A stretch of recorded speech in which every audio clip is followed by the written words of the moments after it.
தமிழக அரசியலில் தற்போது நிலவி வருகின்ற சூழல் மிகப்பெரிய பரபரப்பை ஏற்படுத்தி வருகின்றது. நடிகர் விஜய் தலைமையிலான தமிழக வெற்றிக் கழகம் தனது முதல் சட்டசபை தேர்தலில் 108 தொகுதிகளை வெற்றி பெற்று அரசியல் வரலாற்றில் முக்கிய சாதனையை பதிவு செய்திருக்கின்றது.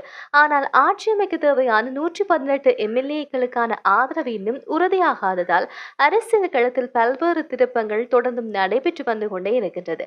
காங்கிரஸ் மற்றும் கம்யூனிஸ்ட் கட்சிகளின் ஆதரவுடன் எண்ணிக்கை 116ஆக உயர்ந்ததாக கூறப்பட்டாலும் மீதமுள்ள 2 இடங்களை பெறுவதற்காக அரசியல் பேச்சுவார்த்தைகள் தீவிரமாக இடம்பெற்று வருகின்றன.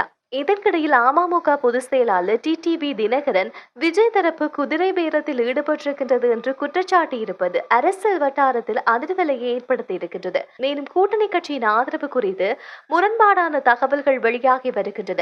விடுதலை சிறுத்தைகள் தலைவர் திருமாவளவன் துணை முதலமைச்சராக பதவி கோரியதாகவும் இந்திய முஸ்லிம் லீக் ஆதரவு குறித்து குழப்பம் நிலவுவதாகவும் செய்திகள் பரவி வருகின்றது. இதனால் விஜய் முதல்வராக பதவியேற்பாரா அல்லது புதிய அரசியல் தடைகள் உருவாகுமா என்ற எதிர்பார்ப்பு மக்களிடையே அதிகரித்து வருகின்றது. இதற்கிடையில் இன்று நடைபெறுகின்ற அரசியல் நகர்வுகள் தமிழக அரசியலின் அடுத்த கட்டத்தை தீர்மானிக்கும் என்று கூறப்படுகின்றது.